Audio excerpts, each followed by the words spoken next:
So good evening, everyone. Happy New Year. I hope you got a good greeting at the door. So I got a Happy New Year from Lucy, which was very nice. So I'd like to wish you the same. I hope 2025 is very successful for you, and welcome to TAR Institute. So my name's Mark Fernandez. I'm a student at TAR Institute. So I've been coming to TAR Institute for over 35 years, a long time, and my main teachers are the resident teacher here, Geshe, the Venerable Geshe Dogo, also Kyabje Lama Zopa Rinpoche, who's the founder of the tradition we follow, and also His Holiness the 14th Dalai Lama. So they're my three principal teachers. So tonight I'm going to discuss a number of different topics that are covered in Buddhism. So it's Introduction to Buddhism is what you've turned up for. So, and then I'll go over some of those topics in more detail in the rest of January. So I think we've got 2 more weeks after tonight. So, so first thing, who's new? Who hasn't been to TAR Institute or to Monday nights before? You put your hand up. Great, well, welcome.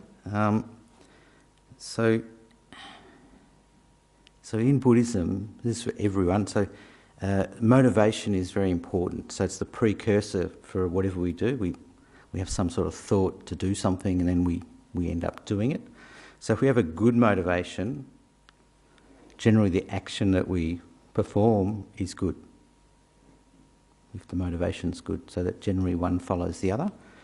And so tonight we should think very strongly that I'm going to do my best to develop good qualities through listening, thinking about, and meditating. So we'll do a little bit of meditation tonight as well. So those three, listening, thinking about, could be called contemplation, and meditation. They're called in Buddhism the 3 wisdom tools. So for each human being, if you can develop those 3, you're well on the way to understanding about yourself and others and developing happiness. So Buddhism covers a lot of concepts that deal with generating happiness. So the first one of them is the idea that a positive outlook on a situation will enable you to deal with whatever challenges or circumstances come to you in life. So, for example, if you're dealing with a friend who is very demanding, so demands a lot of your time, your attention, if you have a positive outlook on that situation, you won't be overcome so much with agitation or be upset, and we'll be able to deal with whatever happens more clearly with that friend. For example, we could offer more support or take a step back. There's a few things we could do, but we won't be agitated if our friend is very demanding. So that's quite important, because I'll cover the concept of the friend a little bit later, because we think of the friend as, lifelong buddy, etc., and it's a two-way sort of interaction, and it's pretty much equal, you give and receive and that, but sometimes friends can be very demanding, and it's a one-way street, isn't it? That the friend wants, and if we ask for something, it might be not at this time. So it's easy to get upset or agitated at that point. So we're trying to develop a positive outlook towards those situations, even though at times it feels like, what am I doing? I'm a doormat because my friend is demanding everything from me. That's not necessarily the case. So we can do something about it within ourselves to make us not get upset and be able to interact with that friend and still come out of it feeling good.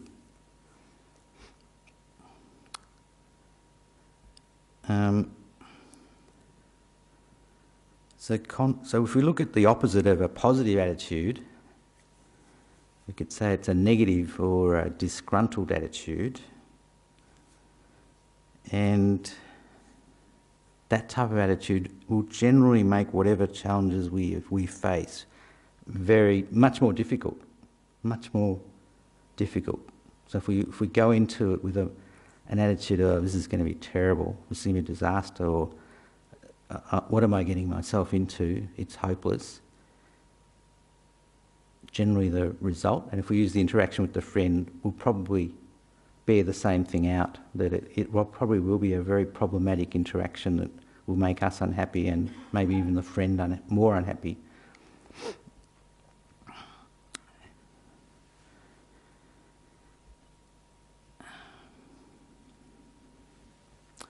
So it's good to examine, this is the thinking about and contemplating whether that Buddhist approach about a positive attitude and conversely a negative attitude, whether that has any bearing on our own peace of mind or happiness.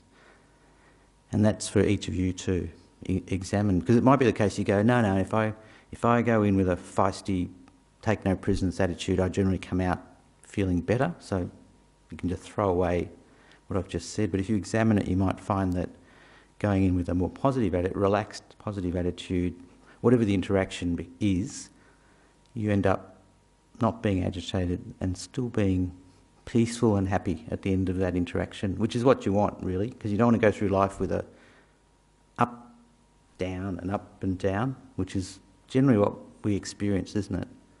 We go through people call it an emotional roller coaster through our lives. So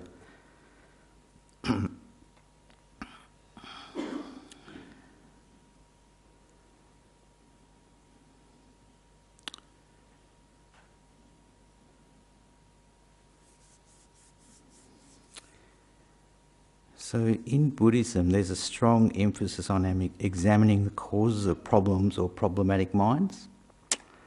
So of the causes of problems, they can be narrowed down to two in Buddhism. So this is just the Buddhist philosophies narrowing down to two concepts of what are the causes of problems or problematic minds. So the first one, it's called an overly egocentric attitude, and it's sometimes referred to as the self-cherishing mind. So in this particular tradition of Buddhism, which is the Mahayana tradition, there's a strong emphasis to use the self or the person as the means to develop happiness for others through various methods. So, and that encompasses cherishing others in contrast to solely cherishing ourselves.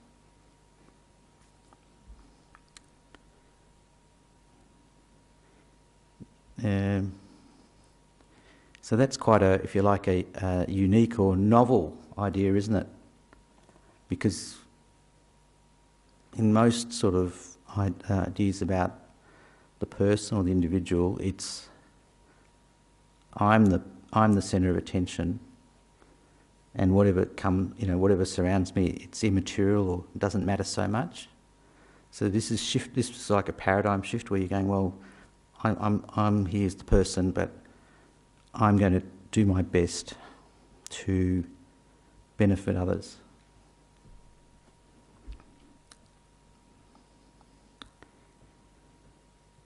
And one of the good things about that focus, shifting the focus from just solely cherishing ourselves to cherishing others, that it also in fact benefits ourselves. So these benefits include becoming that oneself will become more peaceful and happier as a result. So this idea of cherishing others, it's based on a warm-hearted nature that we are born with. So would everyone agree that within us there is a warm-hearted nature that we sort of was within us and we've grown up with? Yes? No? Is that a no at the back? No, two answers. No, yes. Yeah, okay, so for most of us in this room, maybe for all of us in the room, we were brought up cultivated, if you like, or cherished ourselves, and that warm-hearted nature that we had within us was cultivated to who we are today. So it wasn't completely trampled that it became no warmth within us. And there are cases of people, I think they've done some studies in, maybe it might have been Romania, in the orphanages. So they didn't have nurses, they didn't have human contact during their very critical, they were babies. Yeah, so they were babies, and they didn't have contact at all. So they had nothing, no cherishing of any, no touch, nothing. So effectively, do you know the story? It was a long time ago. Ukraine also had stuff like that as well. Yeah. Where babies were basically born, left, they got fed, but sometimes they didn't get fed. Sometimes nothing to do. Yeah. Sometimes they're hidden away somewhere. Yeah. And then people go to the doctor, but I think if you live in the Western country, you can adopt them, and then there was issues about adopting them. But under you have babies, but they don't necessarily want to keep them. So. Yeah. So that's very interesting. And people adopted them later on. It was very hard for them to have a relationship with them because they didn't understand them. That's right. So that warmth that you and I have experienced through, being babies and then growing up, they didn't have at that critical juncture. So because of that, even though, as this lady said, that some were adopted, they couldn't develop relationships with others very easily. It's like they didn't understand. So anyway, what I'm saying is that because we have that within us, then that warm-hearted nature, which is the basis of cherishing others, can be cultivated or trained. So again, we're not saying, I will give my possessions away and just go and live on the streets as a beggar, and therefore all my worldly goods are gone. That's not what I'm talking about. So effectively, it's an attitude cultivation or shift.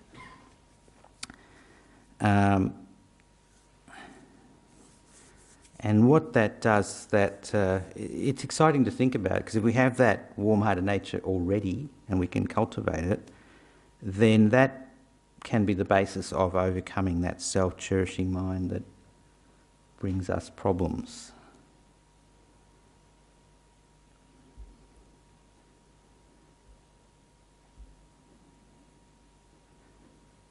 Would anyone like to surmise what type of problems would come by having a self-cherishing mind that's there all the time?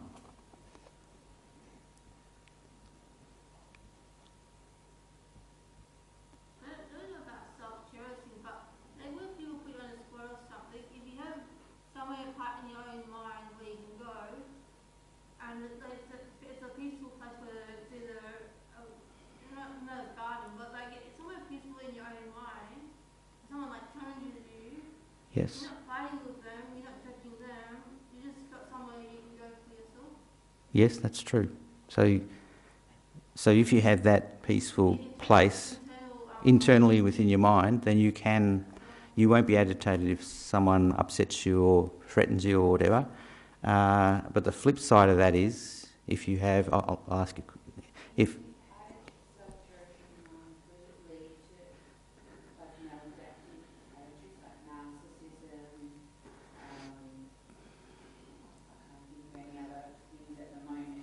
yeah.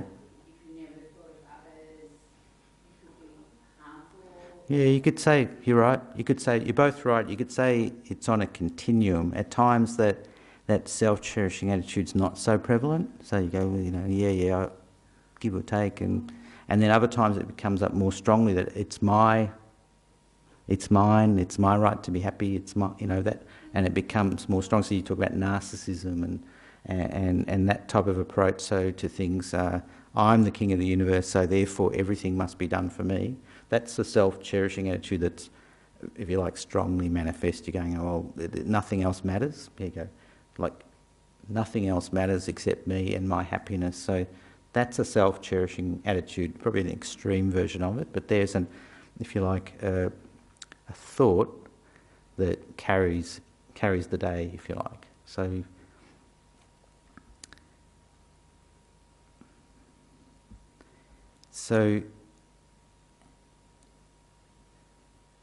does everyone in general have that self-cherishing thought? Well, I have a bit of a combination because I don't think where because if you little malls in like nursing homes and stuff like that when I was young, I was able to go in there and very good at listening and empathy and stuff. But then sometimes some people they don't really take advantage, but sometimes you need a little bit that has a bit of anyone else, basically. Correct. Yeah. Yeah. So there's correct. Yep. Yeah. So there's a difference between. Sorry. Don't. Listening and listening to someone else, not taking it as your own problem, but just listening to someone that you can help them be helpful. That's right. So there's a fine balance between this self-cherishing mind, which is just me, and having some compassion or love for yourself, which is necessary, isn't it? Otherwise, you become, you've thrown everything away. You don't care. It's not good, is it? So you're not useful for yourself or for others if you go down that route. But obviously, so you need some self-compassion and self-love there. So it's very important. You don't throw that away, but we're trying to just temper that inclination to just have the self-cherishing attitude as the prevalent one. So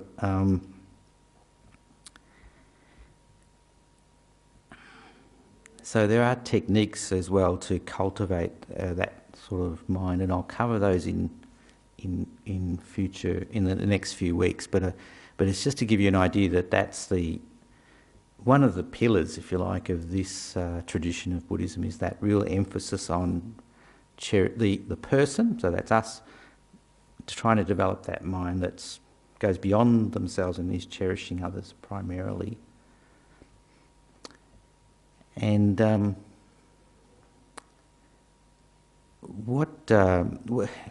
one of the things is that we think, oh yeah, well I'm doing that out of the goodness of my heart. Look at me, fabulous, and but the benefit actually comes back to the person who's trying to cultivate that attitude and perform actions with that attitude. That person becomes happier and more peaceful within themselves. So that's one of the real benefits of that approach. That although, and you mentioned working in nursing homes and acts of generosity and charity and friendship and so on, all those things that we can do for others, generally the benefits come back to us in a multiplied way, I think. That's been my experience anyway. It's just, okay, if I do something good for other people, it generally... Yeah. That's right, Lucy. So I think that's right. You do feel better. You think, oh, well, I didn't do it with the intention of... with it coming back to me and getting accolades, but I felt good, and then I felt peaceful and happy, and the other person felt good, etc., because someone had done something good for them. Yeah.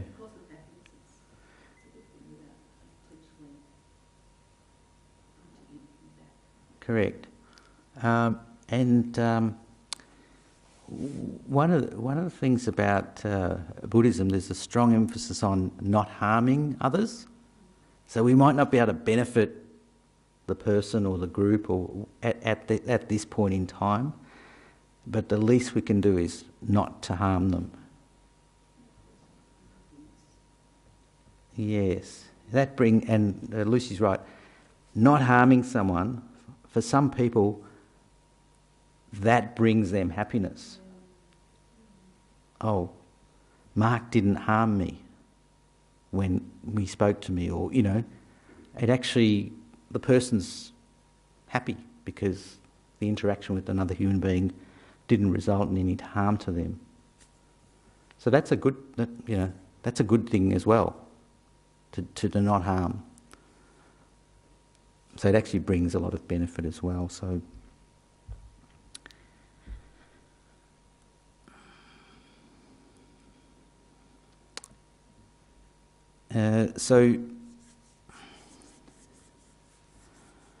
thank you for, I guess, acknowledging that there's this warm-hearted nature and that we all have within us, and all of you seem to be acknowledging you do have it within you, so then you have the basis of developing this attitude of cherishing others. So that's that cherishing ourselves, or this egocentric attitude, this self-cherishing mind. That's the first cause of problems or problematic minds. Is that just overly focused on ourselves, and that brings it with it a number of problems, that everything is seen as through a veil of self-cherishing. So everything becomes either a threat or an opportunity. So I can harm that person and get something, or there's a threat to me, so I'm going to harm them. There's sort of that, because our attitude is such, then those negative actions will generally follow. So that's the first of the causes of the problems, this self-cherishing mind. And the second cause of problems is being deceived by how things appear versus how they actually exist. So this is a very deep subject. So and Buddhists spend a lot of time, believe me, a lot of time analysing and looking into it and what exists and what doesn't. So suffice to say, the Buddhists approach this in two ways. So the first is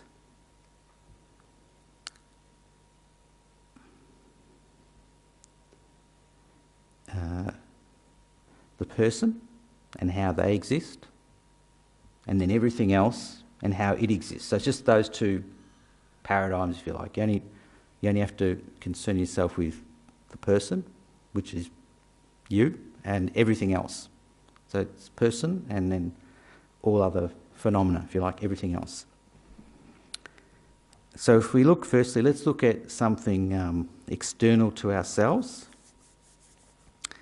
and we can see how this may actually lead, how we look at this thing, which we'll look at the idea of a friend, how that may lead to problems. So we can validly label a particular friend that we have based on their characteristics. So what characteristics does a friend have?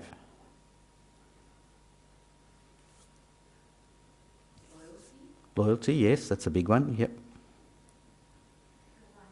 Reliability, yep. Empathy, yes. Kindness? Yep, well they're four very good ones, aren't they? So we'd expect that, I think all of us would expect, yep, that's a friend who has any or all of those qualities. So if a person displays those qualities before us, we can validly label them as a friend.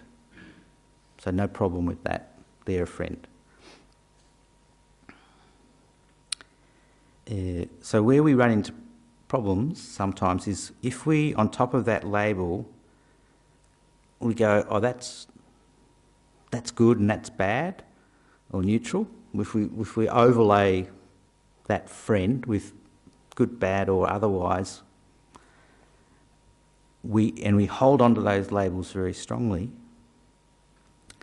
that can bring up afflicted minds within us, which can cause problems like attachment or hatred. And I'm talking about problems within us, not so much the friend in this case. So if we have the person we've labelled as a friend, and then we've put attributes on top of that friend that they may or may not be able to they may not be able to achieve. So we've put them on a pedestal, if you like, with friend there, but then we've raised the pedestal up so their qualities are embellished. And that's a natural thing to do, isn't it? If you've got someone who you interact with on a good, friendly basis, all those qualities of loyalty, etc., it's easy to lift them up. So by holding on to that strong belief in our friend, we can become very disappointed if suddenly they can't meet that measure that we had of them, or they're not our friend anymore. So who's had that happen to them, where you've had a friend, close friend, strong friend, and then it wasn't? Yeah? Yes? You've had it too? Yeah, okay. So I think I've had that too. Friend there, get on very well, and then gone. Not a friend. So there was it for me an example of I've overestimated that concept of the friend, and then become disappointed and disenchanted when things changed. So in the case of the friend, we're not negating the notion of a friend or that the friend exists. So that those things are valid, yep. There's a friend and there's a notion of a friend, so that's fine. But we're seeing the friend, if you like, as more fluid than we usually believe. So that's a very good starting point to this idea of things not being deceived by how things appear versus how they exist.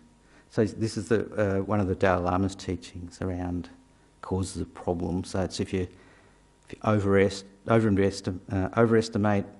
overinvest, then if you've put too much store in it and then it changes, you become disenchanted or disappointed. So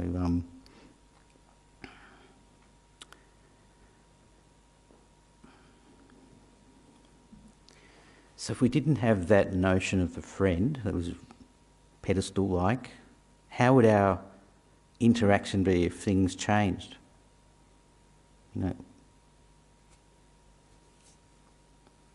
Would we be disheartened or disenchanted or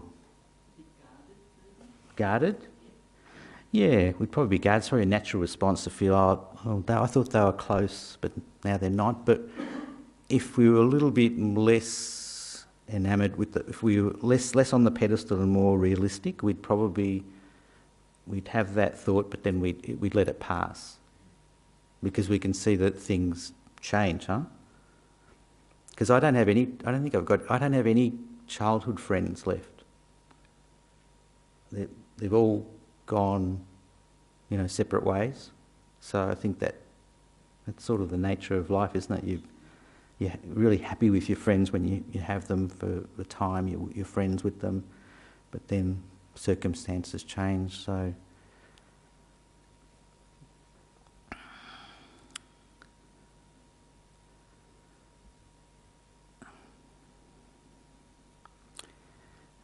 we can apply that same analysis of a friend to the person as well. So usually the person that we are analysing is ourselves. So that's because the person, because we're the easiest person to analyse rather than trying to analyse another person, because we're in touch with our own thoughts and feelings, our own body, etc. So it's easy to do, and so they say that's the one to examine the person. When they talk about examining the nature of the person, the best person is yourself.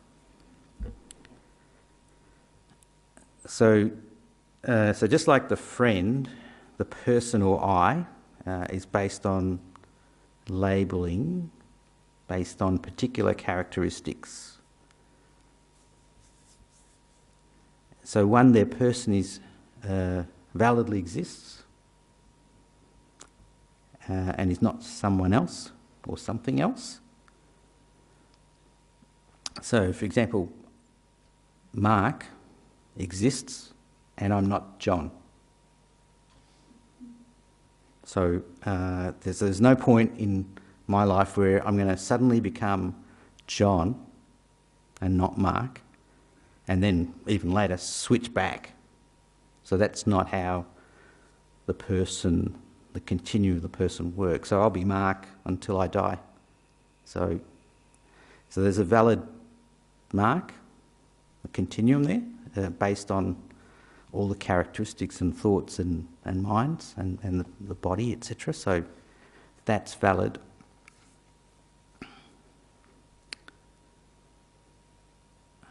So in Buddhism, there is that concept of the person being based on the continuum of the body and the mind. So why I'm emphasising that point is when you start investigating the person, it could be easy to come to the view that, well, I've looked at myself and I can't pin myself down to this or that, therefore nothing exists. Mark doesn't exist because I can't pinpoint where he exists. So that's a trap. So that's called, in Buddhism, that's called nihilism, where you end up with this, I can't find Mark, therefore Mark doesn't exist. And where you lead down that route is, if I don't exist, what is the point? So it's sort of a self-fulfilling type of road that you end up, which isn't good. So the point I'm making is that there is a label, a valid Mark who does exist,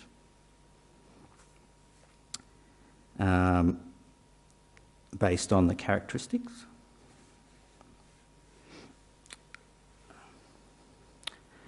So where there's a mistake, if you like, that I make is I go, I believe Mark exists independently of my thoughts, my mind, my body. That there's a Mark that somehow is either, floating somewhere. There's the owner of those. It's sort of, but identifiable, findable.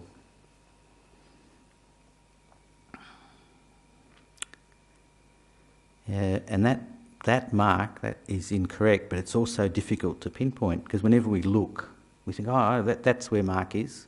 When we look further, it seems to be nebulous. That concept of Mark moves around. So it seems that one time it's close to the thoughts, another time it's the whole body, it sort of moves around. But we find that if that strong sense or thought of I, the incorrect one, arises when we're threatened or agitated or strongly agitated or attracted or threatened, that strong feeling of I will arise. So I thought about this the other day, because on Facebook, which actually some of you too probably, are any of you still on Facebook? Yes? All right. It was a clip, and it was like a bridge of glass bricks with gaps in between them. And the whole clip were these men, I think they were men, and they had a harness, and they were jumping in between the bricks, so they were going straight down. And it was only the harness that was sort of stopping them from going to the bottom of the ravine. So that, if you like, is the thought of danger, and where the I would strongly arise. That situation where you're at the edge of the cliff and someone either gives you a nudge or you fall and you just feel, I'm falling, I'm going to die. So that strong I would arise. That seems separate to the body and the mind. It's a separate one that comes up strongly. So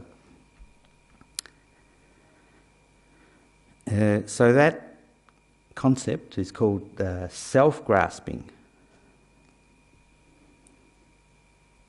So it's a little bit like self-cherishing, but it's not. So it's looking at it slightly differently. But that self-grasping is both innate, so we're born with it, that strong feeling that I is there as the owner, etc. And it's also intellectually reinforced, probably through our experiences. I am this, I am that, as we develop, etc. So, and that's the second, if you like, causes of problems or problematic minds. So we're going to cover both of those in both of these: self-cherishing, overcoming self-cherishing through cherishing others, and also looking at the idea of this concept of self-grasping and how that leads to problems, but how that can be overcome as well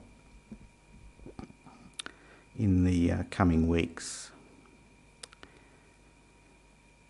So I've just, if you like, coalesced the two ideas of Buddhism, and one's around it's more developing good-hearted nature, etc., and the other one's looking at analysing how things actually appear and how they actually exist. And you think, they're two quite distinct ideas, but they seem to merge and interact with each other at times. So it's very good if you can develop both sides or both ideas. And that's one of the, if you like, features of people in the what we call the Great Southern Continent, which is how the Buddhists in the cosmology refer to this world. Part of this world is the ability to strongly interrogate, discriminate and analyse, that we can check for ourselves whether something's true, whether it makes sense, whether it actually leads to the result it's saying it will, or doesn't. And the Buddha was always very clear. He said, if something makes no sense, just put it aside or set it aside or ditch it. It's not, if it doesn't make sense, you don't have to accept it. So that's very good, isn't it? There's no dogma, as in, you must believe it because the Buddha said it. You have to examine it for yourself.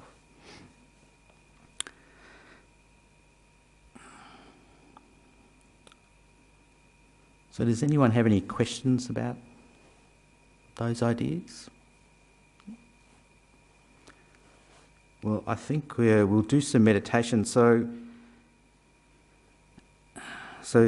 meditation's the third wisdom tool. So I'm going to show you a very easy meditation that gives you the experience of hopefully of the mind being at peace. So it's a breathing meditation. So if you like, it clears away the obstacles, worries and afflictions, which we can describe. We could just describe them as clouds that obscure us, and it brings some form of peace or state because the mind is at rest.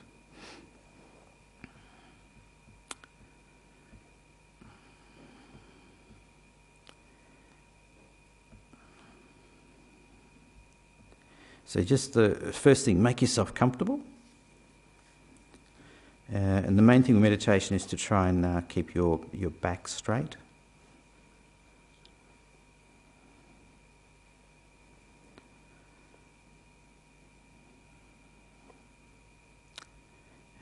So you keep your mouth closed, so you're breathing through your nostrils.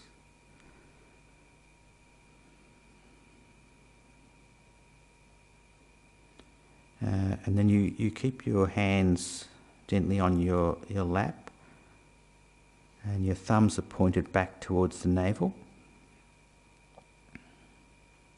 And your eyes are not completely shut tight and not completely open. You just want to let an impression of light in. So just breathing gently through the nostrils.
So just when you feel like, just bring your awareness back to the room and you can open your eyes.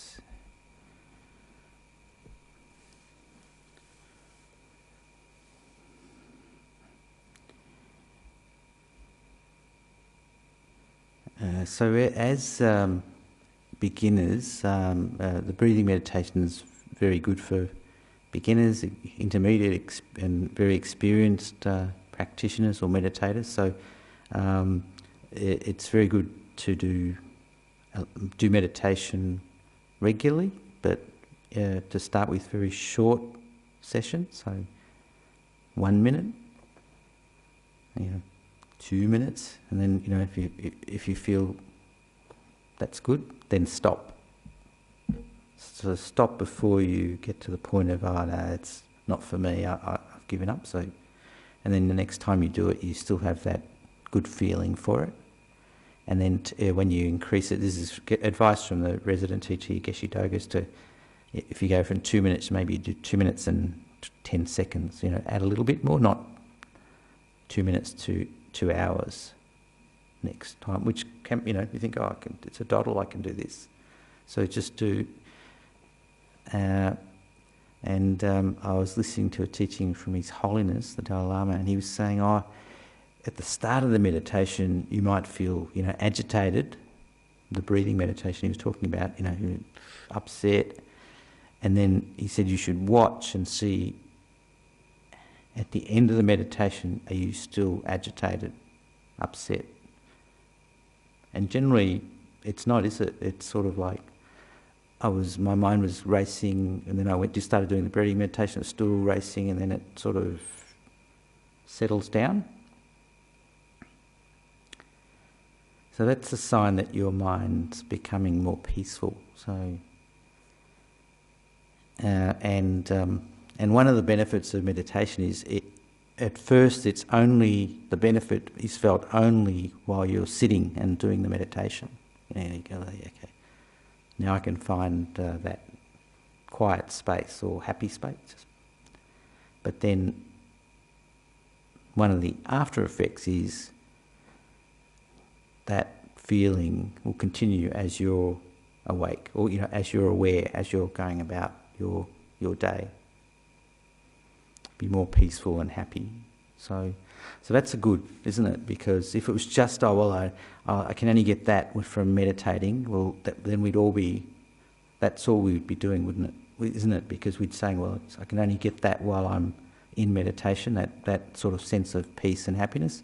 But the after effect is, it's there as you interact with others, as you go about your day.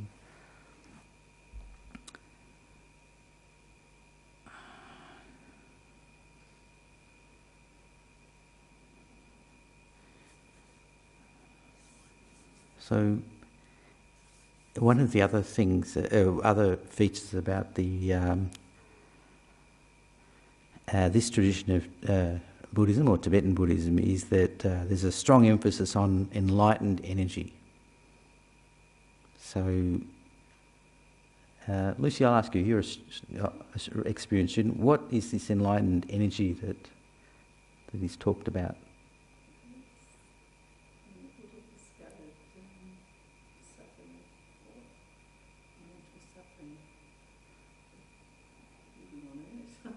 Yep. So that's enlightened energy, because he was an ordinary person like you and I, had problems. Went through. What do you use? He was a prince at the court, got married, had children, gave it up, became an ascetic, wandered through parts of India for years, depriving himself, trying to find source of happiness. And then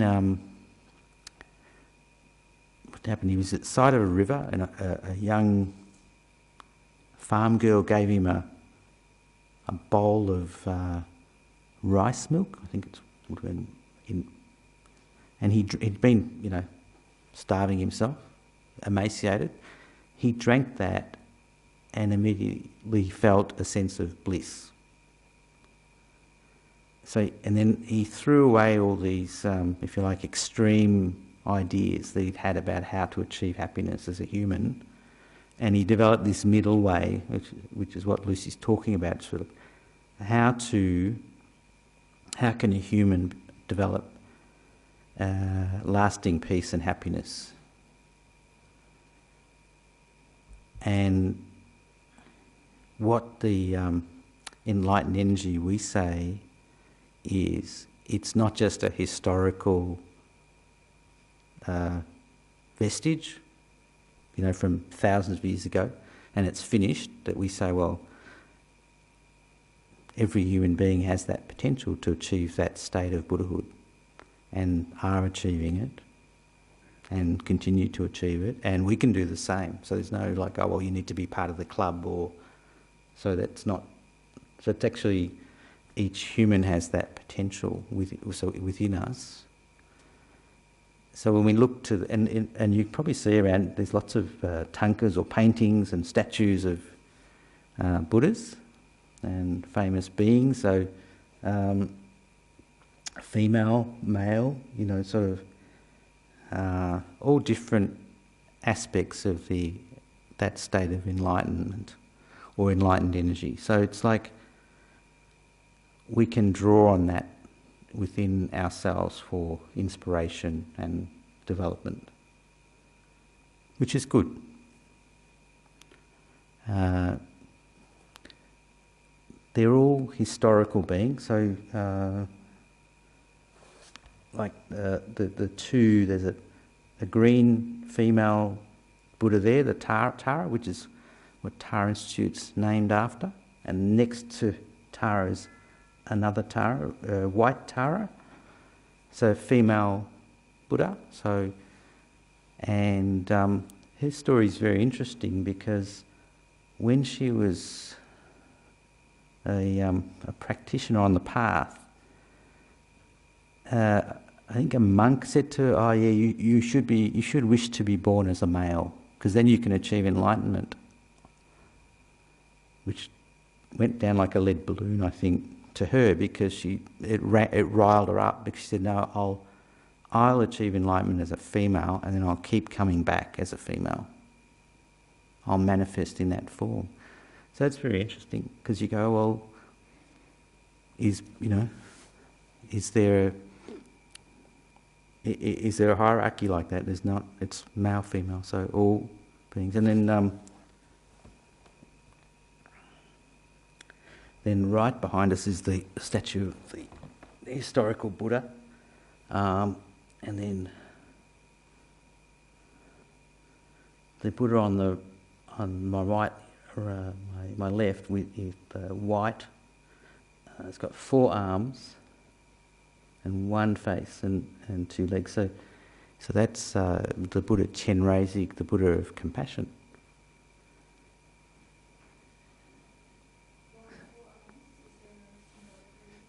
Yeah, so more arms to help you with.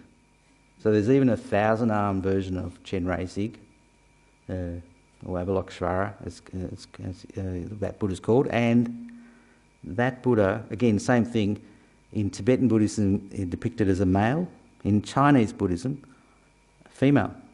Kuan Yin, yeah, so again, so it's very good. So we draw on that energy as well as our own, thinking about, meditating, etc. We draw some inspiration from that, as well as our teachers, the physical teachers we have.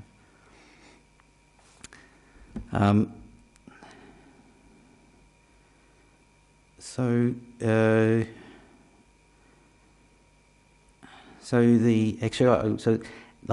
Dalai Lama, they call him the 14th Dalai Lama. Does anyone know why he's called the 14th Dalai Lama? No? Someone's labelled him that. That's correct. Yes, that's right. That's true. Yeah, that's very true. So someone labelled him, you're the 14th Dalai Lama, so that's what you will be. But before the 14th, there was the 13th, 12th. So this is just tradition again in Tibet to once the Dalai Lama's passed away, to look for where the reincarnation will be reborn, and then to test them out to see, are you really that baby? Are you really the person who you were before? Do you have memory of that, etc.? And then if they pass those tests, stringent tests, then the 14th Dalai Lama you will be. So, not with the Dalai Lama. They've made mistakes, I think. But with the Dalai Lama, they're very strict on, because what is this object? And the baby would go, oh, that's nothing. Or what about this bottle? Oh, that was my drinking container from my last life. And deliberate tests, they put something completely false but shiny, to see if the little boy or baby would go for it, and then no. So it's strongly tested, but why it's interesting is... How old were the kids when they did that? Well, I think the Dalai Lama, he must have been 2 or less than 2. He's like barely walking. There's still strong recollection and everything. So, but anyway, but natural. But also, the point I'm making is, the Dalai Lamas are reincarnation of Chenrezig. So that's what the embodiment of that Buddha of compassion.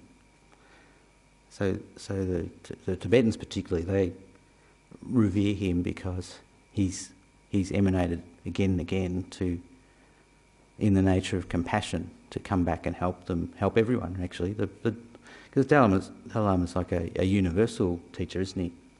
He doesn't just teach Tibetans, he teaches us. So just very good. So we're very fortunate. So anyway, we draw on those beings for inspiration, and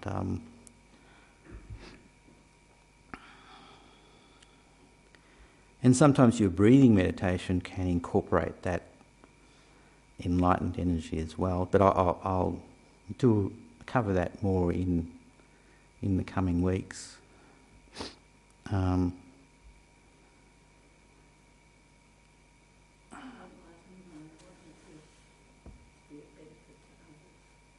What was that? Sorry, Lucy. Enlightened mind is to be of benefit to others. Yes, that's right. That's the manifestation of that. So we're talking about taking that self-cherishing and switching it to cherishing others, and then having that strong thought and developing yourself, and then achieving that state of Buddhahood for the benefit of all the others. And then, in the Dalai Lama's case, coming back again and again to help everyone. So not giving up, because that would be easy to do, wouldn't it?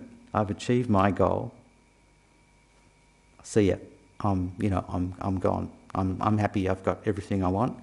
So I'll forget why I started in the first place. So it's important to always hold that in mind, that you're cherishing others, and particularly if you're following this tradition, that's foremost or most prominent.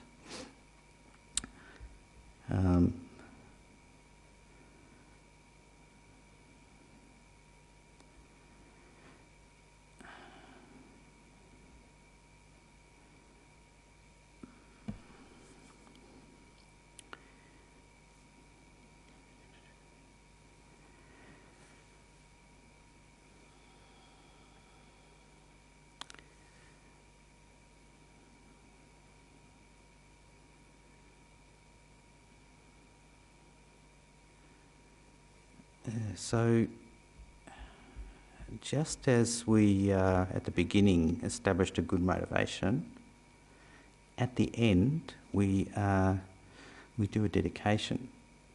So, and the reason we do that is we have a bookend. So we've got a motivation at the beginning and then the dedication at the end, and we're bookending all the good things that we've accumulated, or the store of merit or good thoughts and ideas, etc. We're protecting them or directing them for the benefit of others in this case.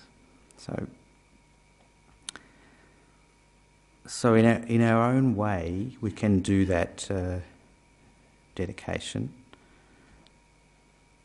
So we can just close our eyes for a minute or a short time, and then we can just dedicate those merits for the benefit of all.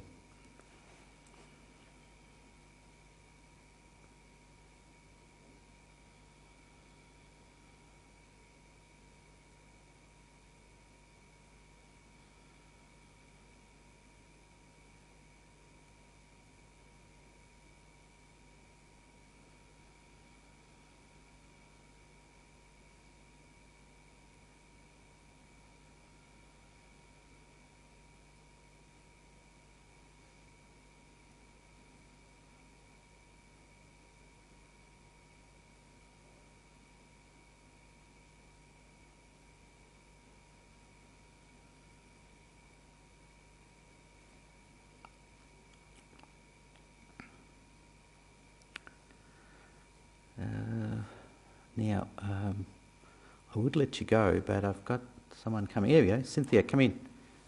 We've just finished, so... No, it's all good. Thank you.